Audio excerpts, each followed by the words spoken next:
Hi, this is Michael Buffer, and welcome to the BoxHard Podcast. Hello, everyone. This is Mikey Garcia. This the monster from the swamps, Regis Rougarou Program.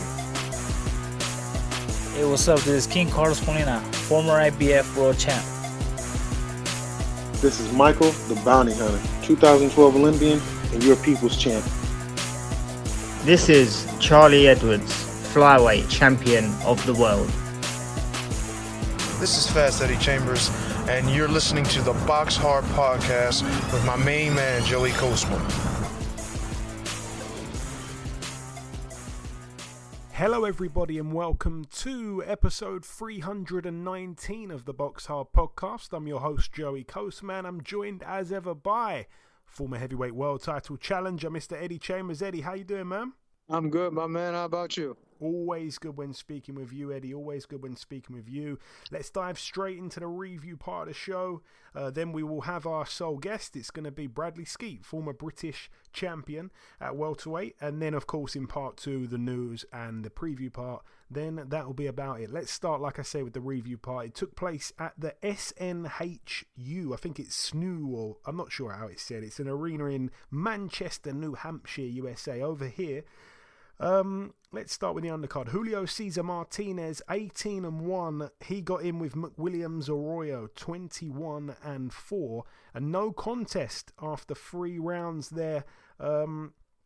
He was winning the fight, Martinez. It was a no contest because Arroyo couldn't continue after an accidental head clash. He said he couldn't see. Martinez down in the first round and Arroyo down in the first round. Arroyo as well down in the second round. A crazy fight, obviously, for Martinez's WBC flyweight world title.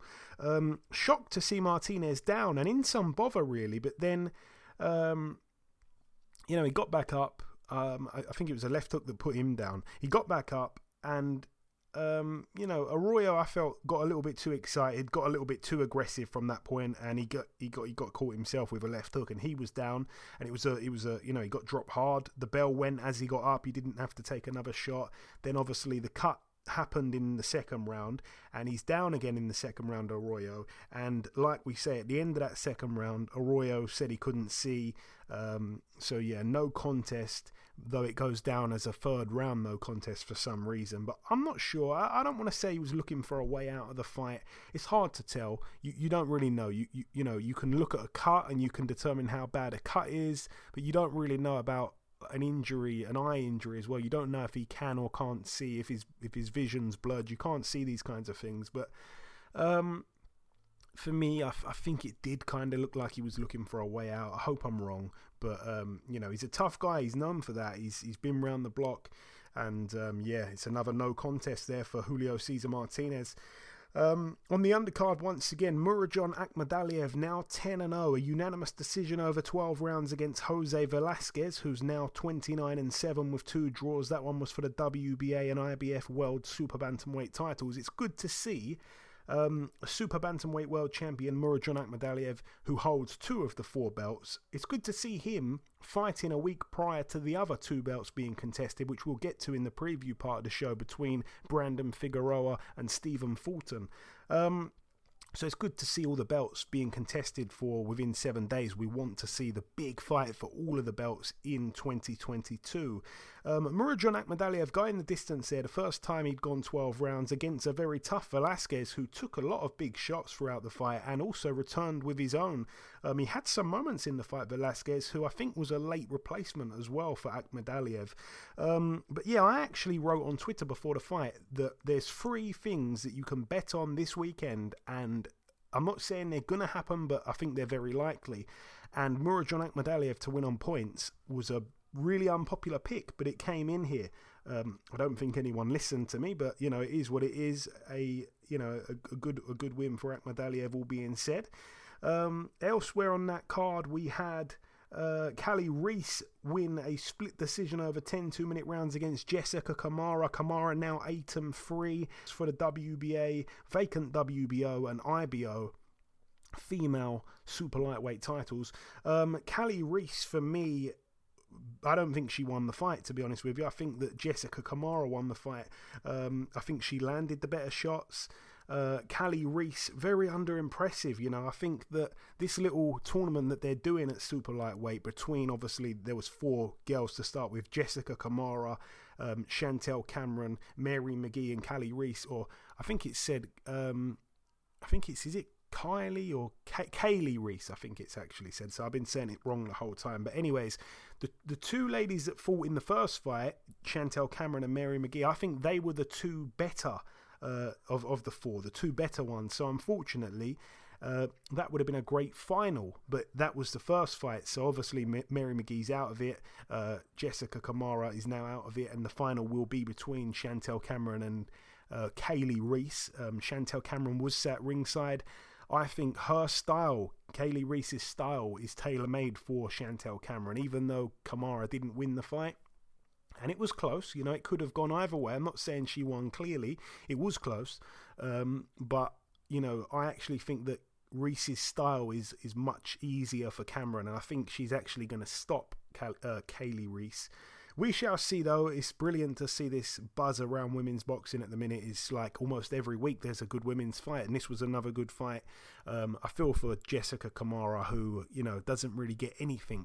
She was the dark horse in this 4-female tournament, and she deserved better than what she got there. She did, but, one judge did give it to her. But yeah, it didn't go her way in the end. A little bit gutted for her.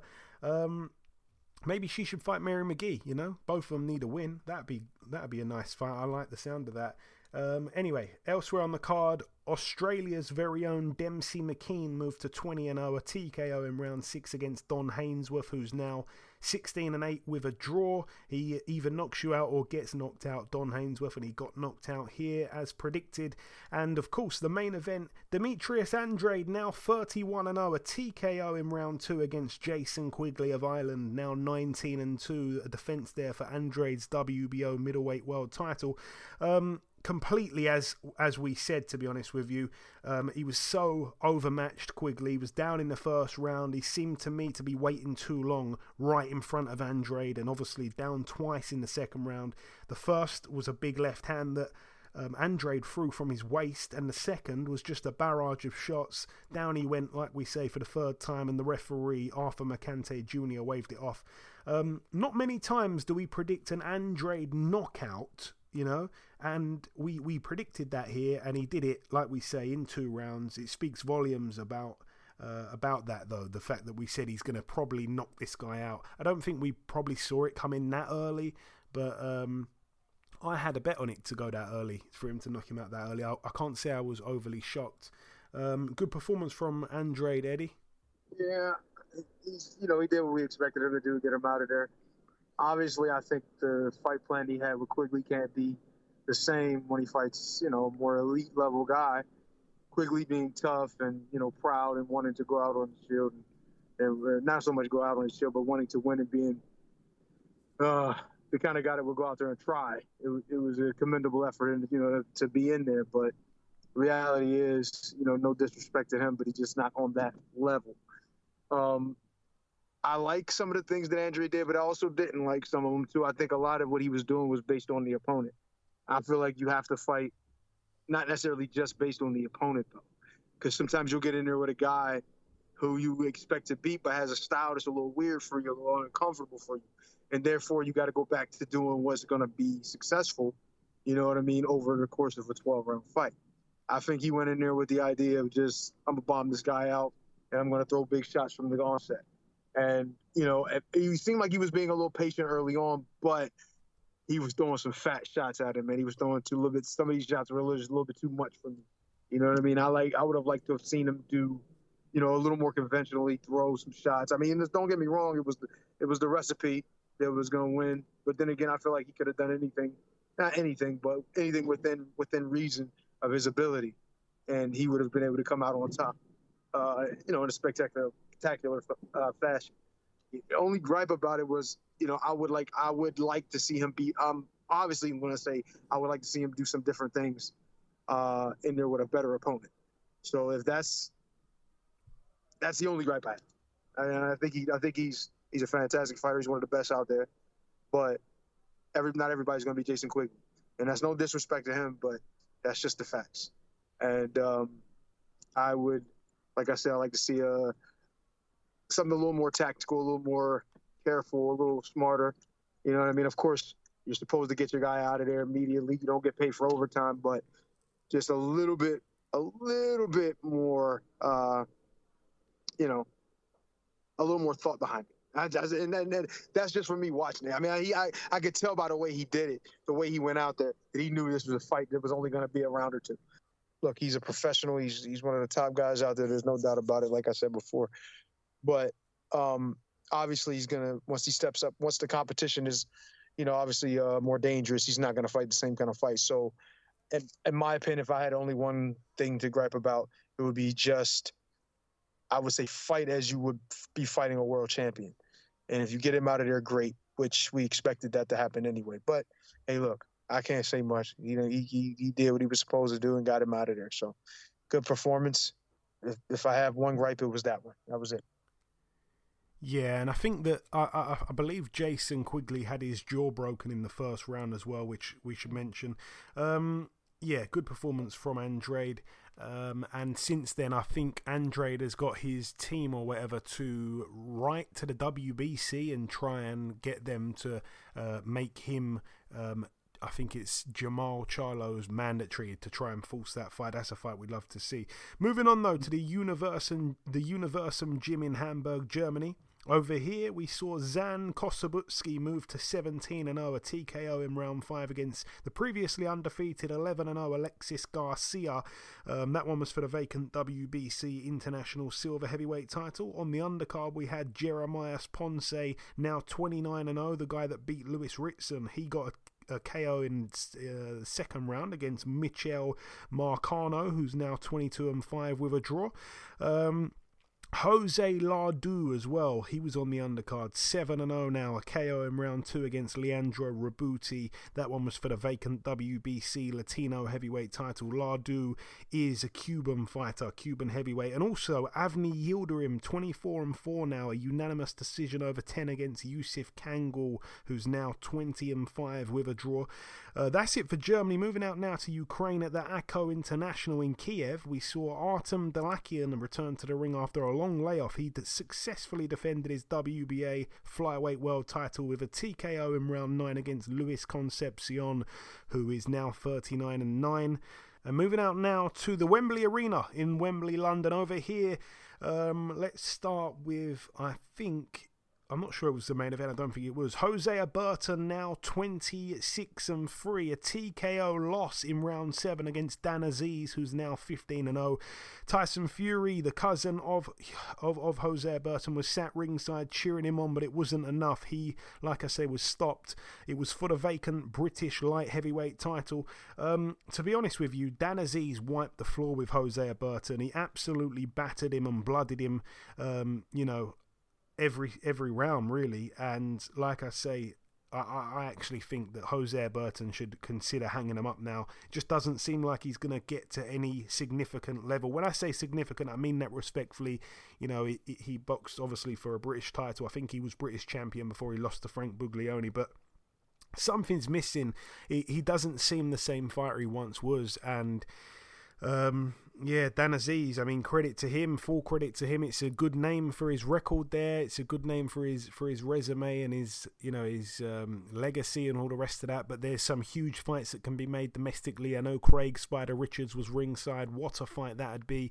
There's a lot of guys as well that are just underneath that level, but are British kind of level. You know, he's right up there with the best that we've got. Domestically. Elsewhere on the card, Richard Riakporhe now 13-0, a TKO in round 5 against a very awful Olan Rawaju Duradola, now 36-9. He didn't even throw a right hand upstairs, Duradola. Every right hand he threw was to the body, and he seemed to be reaching every time. Riakporhe was very patient and took him out, like I say, in round 5. He didn't even seem like he tried, Duradola. I know he's 42 or something now. It was for the vacant WBC Silver Cruiserweight title. Poor performance. Elsewhere, we had on the undercard, Florian Marku moved to 10-0 with a draw, a points win over 8 against Joe Rick Luisetto, now 11-3. Mikel Lawal with a win as well, he's 15-0 now, a TKO in round 5 against Leandro Bruzezi, who's now 20-7. Natasha Jonas, a late addition to the card. This is another pick of mine. Those 3 picks, I said that Akhmadaliev would win on points. I picked that Duradola could win by knockout against Richard Riakporhe. That didn't come close to happening. And Natasha Jonas to win on points against Veda Maciokate. The reason I said that was because Veda Maciokate, her record was 2-11 with 4 draws. She'd only been knocked out once in the 11, and it was to Chantel Cameron, who stops a lot of girls. And obviously Natasha Jonas is a lot smaller than Chantel Cameron, and yeah, just because Chantel Cameron knocked someone out and 10 other girls didn't, I didn't think Jonas would, despite Jonas being a little bit of a puncher.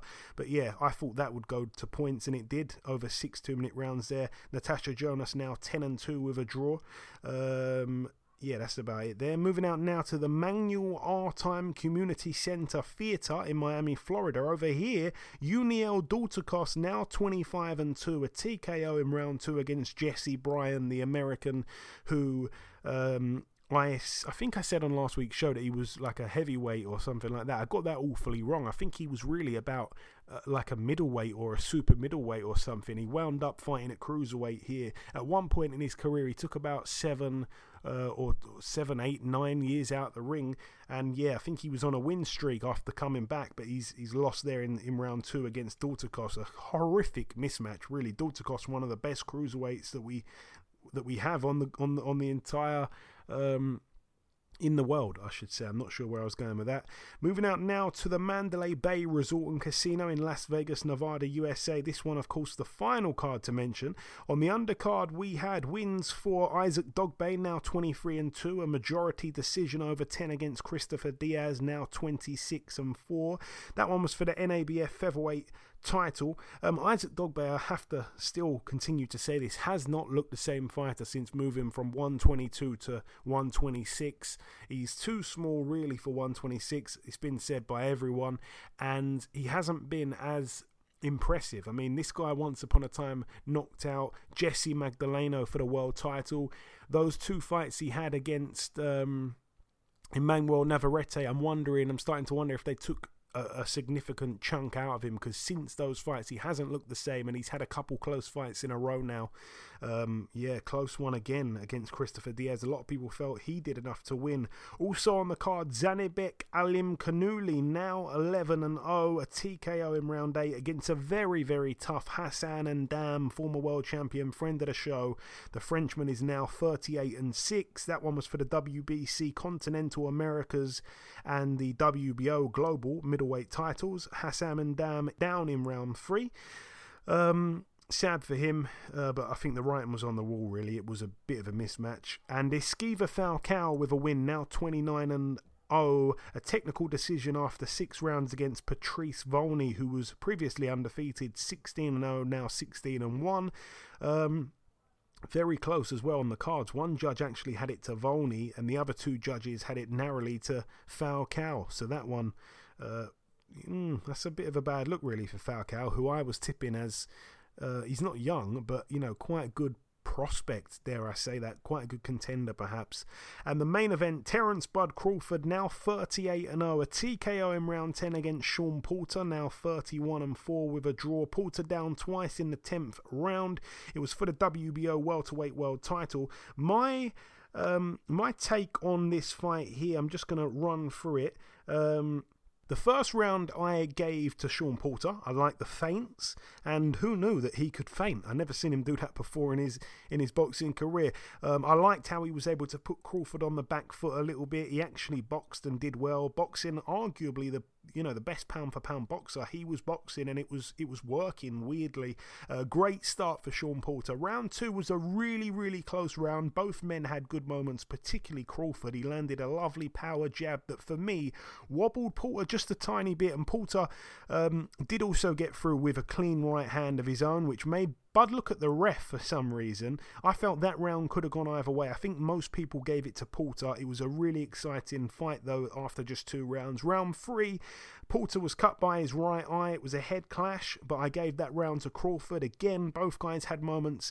I didn't like some of the kidology of Crawford. I didn't think it was very respectful considering both guys were friends, but it's all part of it, I guess. Crawford, I gave round 4 as well.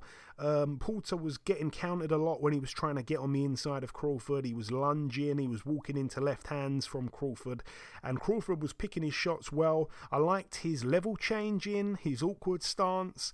Round 5, I gave to Porter. He got through with some nice shots, hooks on the inside, stuff like that. He backed Crawford up a few times. He had him on the ropes. I'm not sure how much was landing at times when Crawford had the high guard, but still, I felt that he did enough to win the round, Sean Porter. Round 6, another head clash. This time, Crawford was cut on his eyebrow. I felt that Porter, in the first 5 rounds, didn't really have that typical intensity that he always seems to bring. I wondered if maybe Porter perhaps didn't quite have the same intensity of pressure that he once possessed, but then he let it all out in round 6. Interesting tactics to try and change things up at the midway point. I gave that one to Sean Porter, that 6th round. Round 7, a Crawford round for me. Got back to his boxing a little bit. He showed less of his willingness to stand and trade as he did in previous rounds, and Porter again was getting countered coming in. Round 8, an amazing start to the round for Crawford, who was able to get a barrage of punches off and get in and out a couple of times, measuring the distance perfectly and using his reach advantage. Porter did land a bomb of a right hand though on Crawford, and Crawford took it well, but it looked like might have just put a slight dent in him for a second. But again, I gave that round to Crawford overall. Round 9, a Crawford round. I felt his boxing was really clever. I felt he probably got hit the least amount of times in that round compared to all the other previous rounds. And then, of course, round 10, down goes Porter. Early on in the round, another example of what I said earlier, he was getting caught coming in. He walked into a left uppercut. Down he went. I didn't think he was really hurt or anything.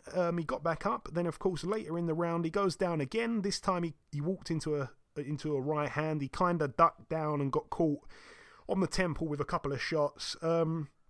Not even necessarily clean shots. He just kind of got punched down, really. And he banged the canvas in anger. He didn't seem hurt again or anything, to be honest. He got back up, and then his father, Kenny Porter, stopped the fight. A little bit of a weird one, considering it had been a really close fight up until that round. But, Porter, at least on my card, would have needed a stoppage. I did have it...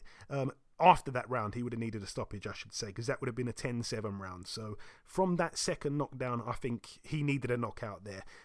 Weird decision, though, to stop the fight. And, of course, after the fight, he's decided to announce his retirement from boxing.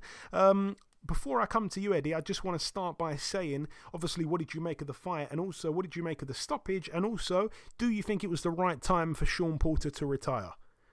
The stoppage, to be honest, I was a little surprised at. I mean, I saw his dad on the ring apron, and it just surprised me in general just seeing him up there, because I didn't think that, honestly, as good as Terrence Crawford is, and as much as you could expect, a guy who's as good as him to be able to do anything, you know what I mean, possibly stop anyone. I just didn't think it would happen with Sean Porter. I had no idea that was going to happen. Even when he went down twice, it didn't look like he was completely out of it. It just looked like he was frustrated and like he almost couldn't believe it. He's like, I'm down again. Damn. You know what I mean? Pounding on the canvas, and then to see his dad come up and stop it. That kind of was just like, oh, dang, I wonder why he stopped it so quick. But maybe he knew something that I didn't. I could see that Sean was a little hurt, because you could see, like, at the replay, when they slowed it down a little bit, even not even slowing it down, you could see him, like, as he was getting up, he wasn't 100% steady. It took him a little bit of time to get to his feet. And, and that was also probably part of him trying to, like, pound it out too. You know what I mean? It was frustration, and him always obviously probably trying to get his head together. But then once he gets up, turns around, sees his dad on the ring apron. I could just imagine how he felt in that, just never expecting to get stopped. No one ever, like at our level at that point, ever really expects to get stopped, and for it to happen is just like, ugh. And but before I get to his retirement, I just gotta say I really did not like what Kenny Porter did in the post-fight interview. and his explanation of why he stopped the fight. It just reminded me so much of my dad, as much as I love my dad. And, you know, he did a lot of good things for me, and he got me to a hell of a point in my career. And, you know, thank him for even getting me into the sport of boxing. But it just reminded me so much of that. And it's just like, it's almost like using his son as a scapegoat to kind of say, oh, well, it's his fault. You know what I mean? He lost. Now we lost. He lost. He should have been doing what I told him. You know what I mean? If he would have listened to me, we would have won. Instead of just saying, look, Terrence Crawford's a great fighter. We did the best we could in camp. We got into the best shape we've ever been in. He just was the better man tonight. But he had to use his son as a scapegoat and like kind of just throw him onto the bus and say, well, if Sean would have done what he's supposed to do in camp, maybe this wouldn't have happened. You know, you know, and he said, and they asked, why were you surprised, and why would you stop it at that time? Well, I mean, I stopped it because if my son would have done what he was supposed to do in camp, you know, things might have been different. And it's just like, that just really turns it into something else. And really, that even kind of takes a little bit of the win away from Terrence Crawford trying to say that Sean Porter wasn't his best self in there. It's just really, really not fair. You understand what I'm saying? To the fighter and what he's gone through in camp to prepare for that. And then to get in there and fight a hell of a fight up to the point of getting stopped. And then to just kind of be slapped in the face. That kind of bothered me a little bit. It kind of, like I said, it reminded me of something my dad might have said. Maybe not necessarily with cameras on him, but he would have said it nevertheless to somebody that could hear it. And he even said it one time, I think, when I fought on HBO, you can hear him say, you know, not to be too graphic with the language, but I got to say it like he said it, fuck that basketball, that swimming, and all that crap that you want to do, and we need to get back to the basics type stuff. And he said it where the cameras and everything and the sound people were able to pick up what he said. So everybody heard it. So it just kind of reminded me of that. And it just really made me feel like, damn, sometimes when you think of father-son relationships and, you know, when you're talking about training, it's hard for fathers to allow their sons to be their own man sometimes. You know what I'm saying? And do what they feel is best because they always feel like, well, I got your best interest at heart. You know, I'm the one that was there when nobody else was, and blah, blah, blah. And not allow them to just grow up and be their own person. You know what I'm saying? And my brother, you know, and Steve knows Sean even more than I do. He spent more time with them, with him and Kenny Porter. And he could just, different things that have happened over time. He was explaining to me like, man, sometimes he was looking at him like, oh, why are you letting him do this? And Sean would just kind of laugh it off. And it's like when that happens over time, over years, they don't care where they're at. They'll go on TV and make you look bad. You know what I'm saying? Because that's how they feel the situation was. They don't think that they did anything wrong. They think that that's okay. And it's not. And that's why sometimes father-son relationships are really difficult and why they sometimes don't work and we end up splitting. You know what I'm saying? But, and to go to his retirement, and they said, I think, Joey, you told me that he said he was possibly going to do this whether he won or lost anyway, which is a little bit, I don't know, to me. I mean, I sometimes you look at retirement after a fight and when a guy loses and says, you know, it's an emotional decision that he made. You know what I mean? Because, I mean, there was a time that I was going to retire. I was going to say I was going to retire, especially after the South African fight with Machunu when I fought him.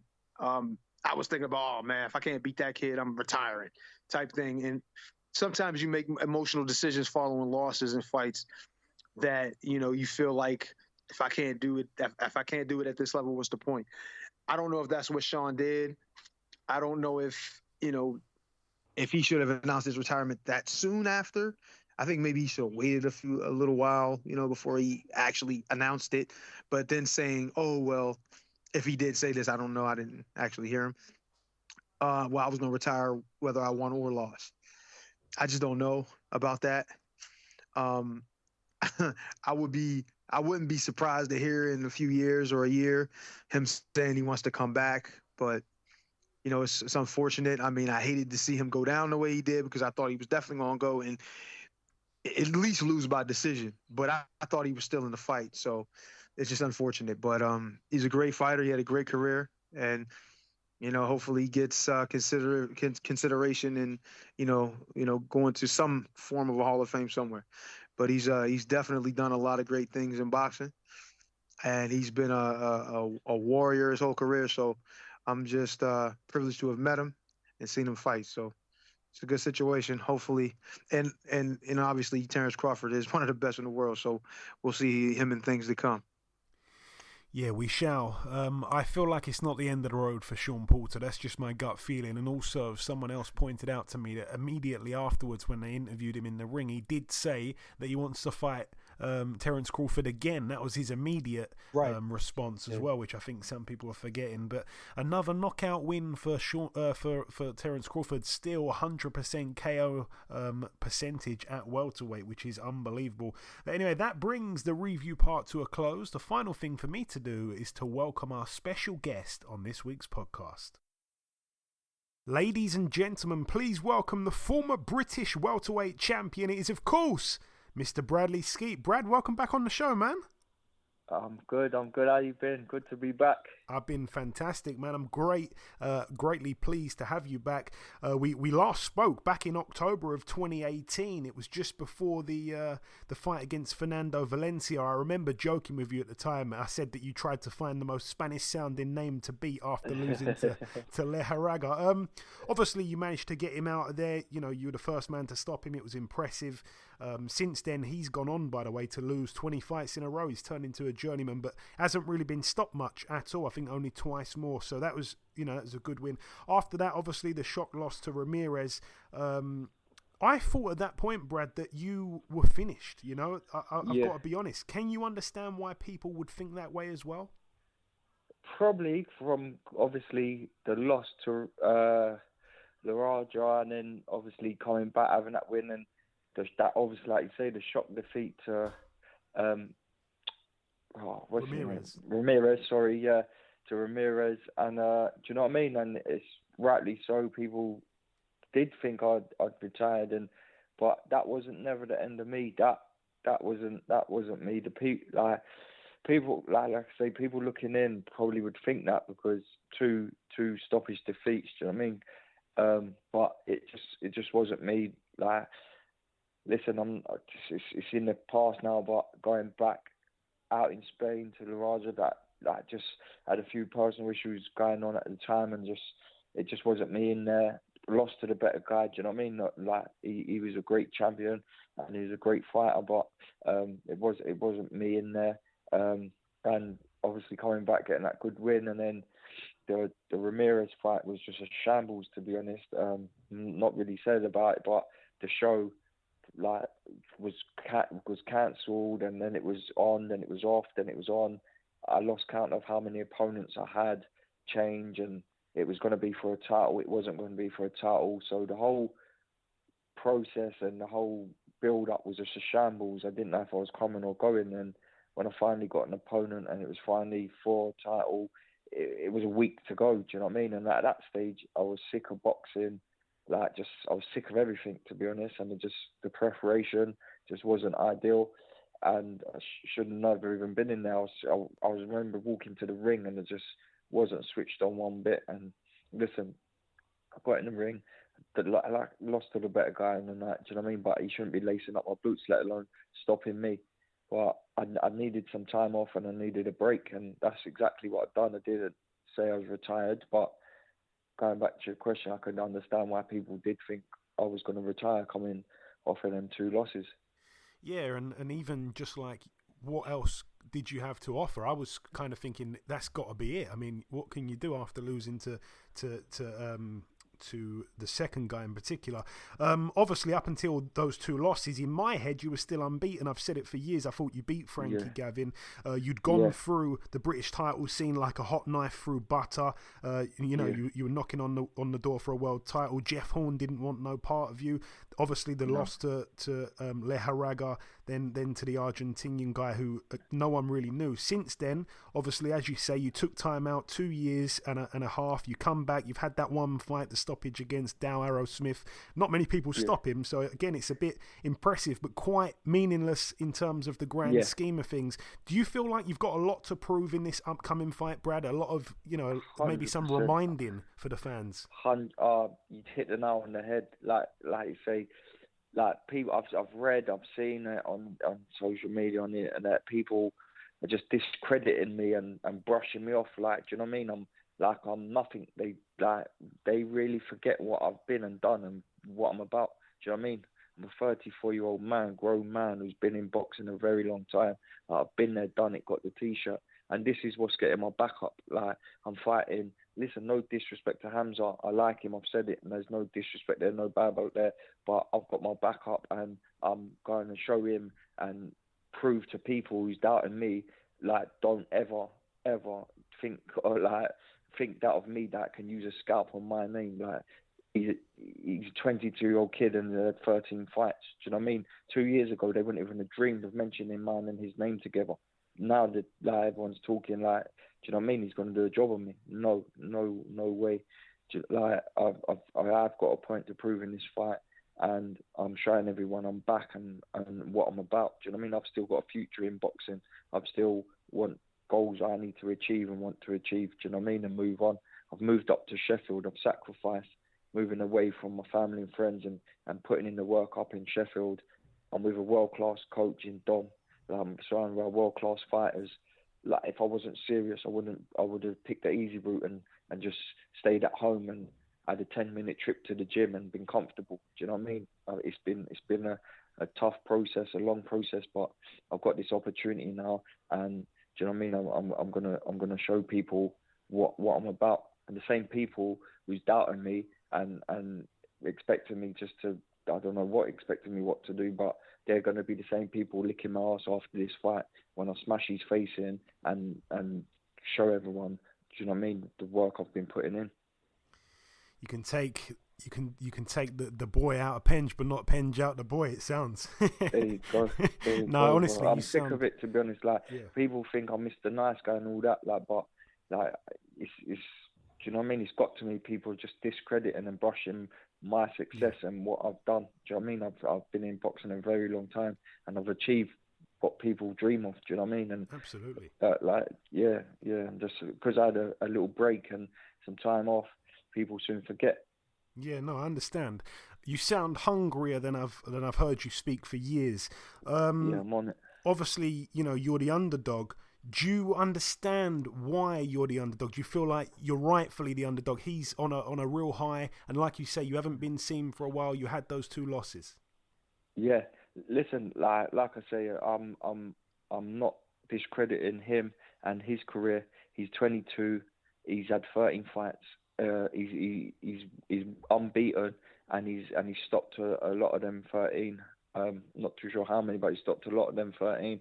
And people are calling him the best prospect in Britain, and they're going to be knocking on the door, going on to be world champion. And listen, I'm sure he will be, but not from me. Like, his time will come, but this is too soon. Whoever's picked this fight and agreed this fight has made a very, very big mistake. Like I say, he can fight. He's a good fighter.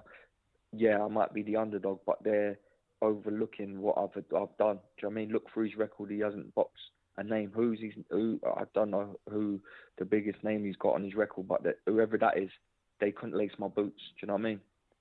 How do you see this fight playing out, Brad? Obviously, you were always tall for welterweight. You're up at 154 here. It's more so his weight naturally. You're both listed as the same height. You're both pure boxers, really. It is youth versus experience. Yeah, of course.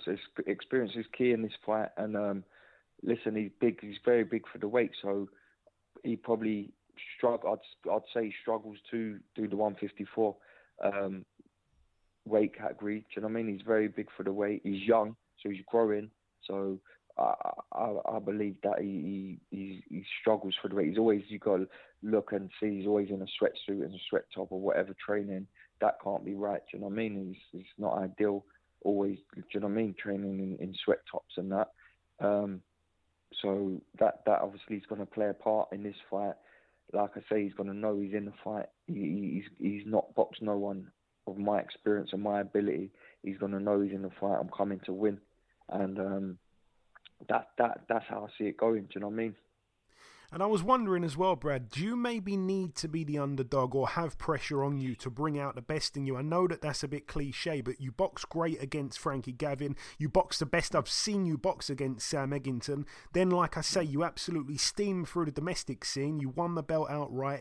I've just mentioned there 5 fights that you might have not been the underdog for all of them, but the pressure was on and you'd have been fully motivated for all of them, whereas the losses, respectfully, were to guys you probably thought you could beat with your eyes closed. Yeah. And that's exactly how I'm going into this fight. I've never been up for a fight so much as I have this one. I'm like say my back's up.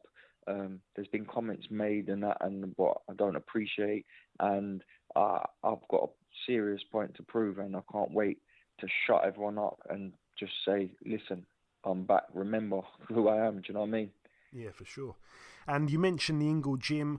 We've seen some fighters go there. It's worked out for them. Some others have gone there. It hasn't worked out so good. What's your experience been like? Because most of it isn't public knowledge. You've been there a good while now under Dominic. I haven't really heard much being in the media. I don't think many people know how I guess comfortable the fit is for you. Yeah, no, I've it's ideal. Do you know what I mean? I've gelled with Dom and the gym and the style, the Ingle way is unbelievable, and I'm so happy. I've got a smile on my face going into the gym. I'm happy. I'm learning new things. Like I say, I'm a happy fighter. I'm a very, very happy fighter, and I'm glad I made the move up here and working with Dom now. I had a run out in June. Like I say, it was to Dow Harrowsmith. It was just a run out. Do you know what I mean? I don't want to disrespect Dow. He's a very good fighter, very tough fighter. He didn't have to take the fight. He stepped up and took the fight. But I dealt with him very, very well. Do you know what I mean? And like you say, don't get stopped. And I got him out of there quite comfortably. And it's just showed a glimpse of what I've been doing in the gym. The switch hitting, the moving, the relaxed. And that's my style anyway. So I've just added to it and more. Yeah, I cannot wait to see if the jab has come back. I said to you the other day, you had a world-class jab. When you were coming through the British scene, your jab was one of the best in the division, if not the best in the division. It was unbelievable. But then it seemed to go away for a few fights. If it's come back, I can't wait to see it. I want to say as well, obviously, as we said, you had to move from Penge to Sheffield. It's a long way away. Everything's different. What's it been like? Obviously, I'm guessing, you've had to completely move, and that's the way it's been through lockdown as well. Yeah, I've moved up to Sheffield. I live up here full time. I'm based here now, and it's work to me. I'm here and I'm putting in work, and I just eat, sleep, and train, and but that's the sacrifice I needed to make to be where I want to be and get to where I want to get to. Like I say, if it was just a thing of me coming back and just, do you know what I mean? Like, just having a go, then I would have stayed at home and been around my home comforts and found a gym and been in a gym 10 minutes from my house. So, that wasn't never going to be the case. I decided to make a change, and this has worked out ideal for me. I always believe things happen for a reason, bad and good, and I believe that the time off, the rest, and the move to Sheffield has been ideal. Well, I'm real pleased to hear that, man. And I just want to say before we wrap it up, Brad, if you've got any closing words just to the listeners, obviously it's been a while. You made your BoxHard podcast debut years ago. It's good to have you back on. I'm sure the listeners agree as well. Yeah, thank you. Just as always, thank you for the support. And to everyone, even in my time off, the support and all the love and the messages I received was unbelievable. And I'm back now. I'm back, and I can't wait to put on a show and get that win and push on to bigger and better things. There we go. Listen, Brad, it's always a pleasure speaking with you, my man. I'm happy to have you back in boxing. Cannot wait for the fight December 4th, and I'm sure we'll speak sometime after. Top man. Thank you, bro. Appreciate it. Okay, now it's time for part 2 on this week's show. This part, of course, the news part of the show. We're going to start here with a card that's been announced for, it's going to be on, January the 1st, Saturday, January the 1st. It's a PBC card featuring a bunch of heavyweights. We've got Luis Ortiz against Charles Martin as the main event. We've got Frank Sanchez against Carlos Negron. We've got the rematch between Jonathan Rice and Michael Polite Coffey, and we've got Gerald Washington taking on Demirezan. That's the Turkish fighter, I think based in Germany, who lost his O to the Nigerian, what's the Nigerian's name again, Eddie? Heavyweight. Just lost to Frank Sanchez. God, what's his name again? Well, shit, I was just about to say his name. I can't. Now that made me lose it. Oh my God. Dang, he just Effie Jaguar.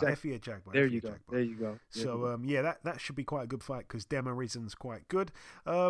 Jessica McCaskill signed a promotional deal with Matchroom. Again, she defends her undisputed titles against Victoria Bustos on December 4th at the MGM Grand Garden Arena in Las Vegas. On the undercard, Filip Hrgović, Montana Love, coming off that brilliant win against Ivan Baranchyk. And Austin Amo Williams returns to the ring after suffering some issues outside of the ring. Moving on now, though, to the preview part of the show. We're going to start here tomorrow night in Russia.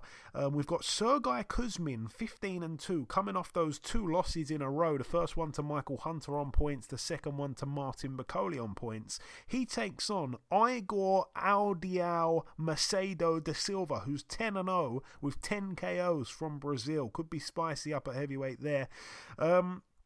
Moving out now to the Moto Space Dubai Investment Park. Over here, we have on the card O'Hara Davies, 22-2, taking on Ishmael Barroso, 23-2. 23-3 with 2 draws. That one for the WBA Gold World Super Lightweight title. O'Hara Davies, after winning that golden contract tournament, I'm not sure what's going on here, but he gets in with Barroso. It's a decent fight. Barroso's been, in and around world level. Who did he box? He boxed Crolla, didn't he? I think he also might have... did he box Kevin Mitchell as well, I believe? On the undercard, we've got Rocky Fielding, 28-2, getting in with Emmanuel Danso, who's 32-6. That's over 10 there. We've got Badu Jack having a fight here, I believe, at cruiserweight. He takes on Samuel Crossid, who's 11-1 with a draw. Badu Jack, 24-3 with 3 draws. That's it for that one. Moving out now to the Bolton Whites Hotel. This one in Bolton, of course, on Friday night. Jack Massey, 18-1 in a good fight over 12 rounds against Bilal Lagoon, who's 25-2 with 2 draws. That one is for the vacant IBO Cruiserweight World title. Bilal Lagoon, I want to say I've definitely seen him fight before. I just can't remember who it was against, so bear with me while I check that out. Bilal Lagoon, I want to say from Belgium. Yep, I'm right on that one. He lost to Tommy McCarthy by a majority decision in his last fight back in August of 2020. That's where I remember him from. On the undercard, nothing really going on there. Moving out now to the Val Sports Arena in Cardiff. Over here, we have Akeem Ennis-Brown, 14-1, coming off that loss to Sammy Maxwell. Very controversial one. He's in a 10-rounder against Daniel Comby, who's 9-4. That one for the vacant WBC International Super Lightweight title. Also on the card, Jay Harris, 18-2, friend of the show. Coming off, I think he's coming off that loss, actually, that shock loss he had. He's fighting here for the vacant WBA Intercontinental Light Flyweight title against the undefeated Hector Flores, who's 18-0 with 4 draws. Moving out now to the Holt Suite in Villa Park, Birmingham. Over here, Sam Gilly, friend of the show, 12-1. He is fighting for the vacant English Super Welterweight title against Evaldas Korsakas, who's 10-7 with 3 draws. Doesn't sound very English to me. All the best, though, to Sam Gilly. Moving out now stateside for the final couple of cards we have here. The Park Theatre in Las Vegas, Nevada. It's going to be on Showtime. We have Brandon Figueroa, 22-0 with a draw, taking on Philadelphia's very own Stephen Fulton, 19-0 here for Brandon's WBC and Stephen Fulton's WBO World Super Bantamweight titles. Both guys friends of the show.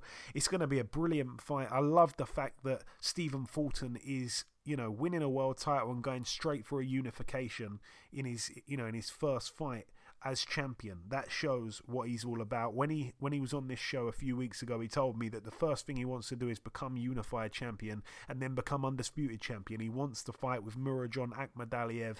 He tells me that the Figueroa fight is going to go exactly how he wants it to on the night. He tells me he's not bothered about where the fight takes place. In fact, after the fight is done and he probably flies back to Philly, that's when he's going to realise, oh my God, I fought in Vegas. How crazy is that? None of this is getting inside his head. He completely is focused on the task at hand. However, doesn't matter how focused you are. Brandon Figueroa is a guy that brings it every single time. He's never in a boring fight. He's used to wearing his opponents down and getting stoppages, and it's going to be a brilliant fight. I can't see a way that this fails to deliver in terms of entertainment and excitement. Stephen Fulton boxed he beat the guy, I forgot his name, for the title, Angelo Leo. He beat him for the title. He's a little bit one-dimensional, a little bit of a kind of, a brawler, but a little bit one-dimensional. Brandon Figueroa is not. This is a whole nother challenge here. It's a great fight. I know, Eddie, you're probably not too familiar with Brandon Figueroa as a fighter, but I'm telling you, it's going to be a great fight. Did you want to say any words on this? I'm looking forward to it. I heard about the kid. I heard he's pretty good. You know what I mean? I heard he's really good, actually. And I've been knowing Scooter since he was a little kid. Since the days of him being in Shepherd's Gym, and then on up to when he was in Schuler's. He's always been an impressive young guy. He's been good. He's a good kid. He was always around the gym, always training. So he has a great deal of experience, amateur experience going into even pro experience. He's been in with a lot of good competition and sparring and things in general. I feel like he should be okay on the night. But, I hear this kid is going to be a whole challenge for him. It ain't going to be nothing that he's experienced previous. So I'm just looking forward to it, and I'm just hoping Scooter, well, let's let him, I'm going to call him Stephen Fulton now. I ain't going to try to bring up those old names when he was a little kid. But I'm just hoping that he can, deliver and get it done on the night. We shall see. It should be a good one. May the best man win. On the undercard, we've got Reece Salim, 18-0, getting in with Eduardo Baez, who's 20-1 with 2 draws. We've got Gary Antonio Russell, friend of the show, 18-0 in a 10-rounder against Alexandro Santiago. Very experienced fighter, despite only being young. He's only 25, 5'2.5" in height. Obviously down there at bantamweight, I believe the fight's at.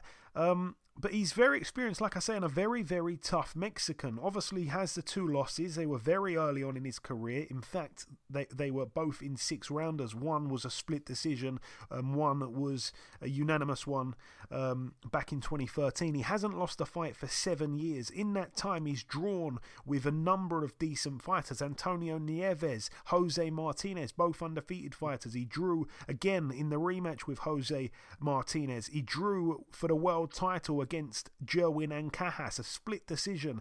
That is a hard thing to do. Since then, he's been on a win streak and he's been knocking people out in most of those wins. It's a real good fight here for Gary Antonio Russell, who, if he's anything like his brother, he's one of his many brothers called Gary. I'm talking about Gary Russell Jr. If he's anything like him, he needs to do a job on this guy here, and he can't really afford to perform how he did in the last fight, where he wasn't that impressive, but then I think one of his brothers passed away that same week, so we can forgive him for that. It was awful.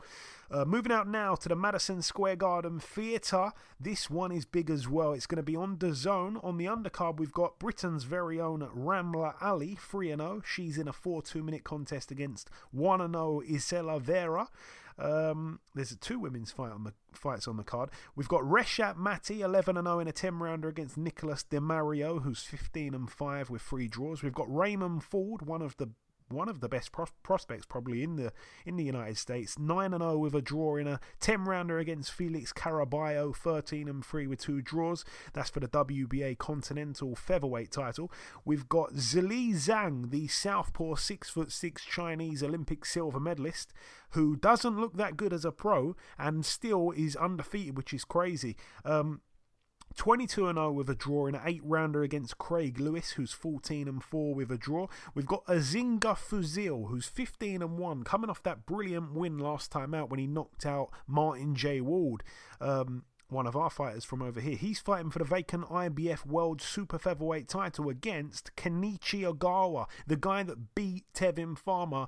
I thought that Tevin Farmer deserved to win, but he beat him. Then he tested positive for steroids or whatever it was, and then they stripped him and it went down as a no contest, and then he went back to Japan. I don't think he even served a ban. He's been winning every fight. Now he's back fighting for the vacant world title over 12 rounds. And the main event, Teofimo Lopez, friend of the show, 16-0, defending his WBA, WBO and IBF world lightweight titles against friend of the show from down under, George Kambosos Jr., 19-0. Holds some good wins on his record, really good fighter. Sparred Manny Pacquiao about 300 rounds in the wild card. He's beaten former world champions like Mickey Bay and Lee Selby. Should be a really good fight. I'm hoping that that it delivers. I think you have to favour Lopez, despite being quite inactive. Hasn't boxed since that win last time out against Lomachenko. I mean, it's incredible. Lomachenko's had a fight since then against Nakatani. His next fight's already lined up. It's going to be exciting to see Teofimo again, man. I love watching him fight. But George Kambosos, very confident young guy with a beautiful young family. And he believes in himself. Trust me, he really does. He thinks he's going to win. The fight has been postponed about 5 or 6 times. It's finally on, and I cannot wait to see it. The final card to mention takes place at the Globe Life Field. I hope it's not really a field. It's going to be on Fight TV. It's in Arlington, Texas. Over here, it's a weird one, but we love weird ones on this show. We've got Kubrat Pulev headlining in Texas, 28-2, in a 9-round fight. Yes, I love things like this. Just weird, undescribable, unexplainable situations. Kubrat Pulev in a 9-round fight in a field in Texas against UFC veteran who is 0-1 as a pro, Frank Mir. so all the best to Kubrat Pulev. I hope it's in a field. I really do. I hope it's in a field and there's no chairs. They've got a ring made out of not that doesn't have a soft canvas. It's I don't know, made out of wood or something like that. And there's no chairs anywhere. Everyone's just standing up. That would be good. I'd like to see that. But yeah, Kubrat Pulev in a 9-rounder against Frank Mir. You couldn't make it up. This is boxing. This is why we love it. But that wraps up, though, the second part of this show. The final thing for me to do is to come in with the outro, which I'll do in just a few seconds. Okay, and this wraps up episode 319 of the BoxHard Podcast. I've been your host, Joey Coastman. Eddie Chambers has been with me for the duration of the show. A huge thank you to our special guest this week, the former British welterweight champion, Mr. Bradley Skeete. The biggest thanks of all, though, goes out to you, the listeners. Remember to tell a friend about the podcast. Remember to leave us a review on iTunes if you've got the time. We really do appreciate those, by the way. Remember, if you wish to improve your below-the-waist hygiene, remember to visit www.manscaped.com, because right now they've got a Black Friday sale on, so do not miss out on that. But that's about everything from myself. Enjoy your weekends, people. Stay safe, and we shall see you all again next week.